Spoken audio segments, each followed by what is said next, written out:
The first thing you notice about the iPhone 5 is its weight. You pick it up and it really makes a difference. It's like most other phones on the market, whereas the old 4 and 4S model had that extra weight on it. I think it's a very similar difference to between the original iPad and the iPad 2 when we first picked that up.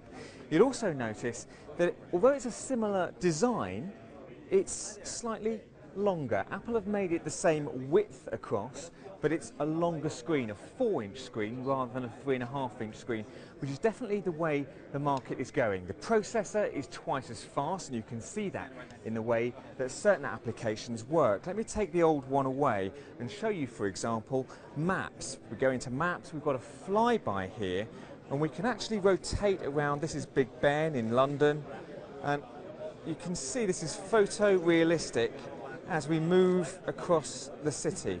It's very impressive, especially with that fast processor under the hood. The other thing they've introduced is iOS 6. Now this is going to be big if you've got pretty much any iPhone from 3GS upwards, so anyone can download that from next week. And one of the extra things they've put in that, about 200 new things to be quite honest with you, but this is one that they're particularly proud of. It's called Passbook, and sometimes you don't know where all your coupons are or your tickets are. They're all different places around your phone. Well, this is a very useful place to put them all.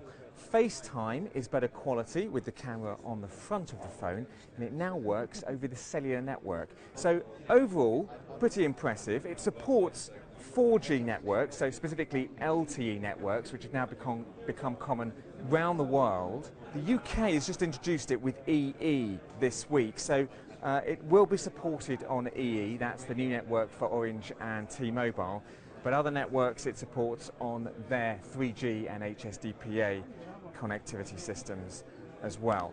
There was speculation that it would include NFC, near-field communication. That's not inside this handset, and we've got a new connector they're calling Lightning, taking up much less space, which is how they've made it 20% thinner and 20% lighter.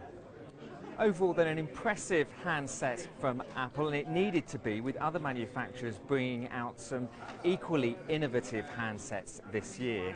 But one question remains. When you look at that operating system, it's the same one, more or less, that came out 5 years ago, certainly in looks.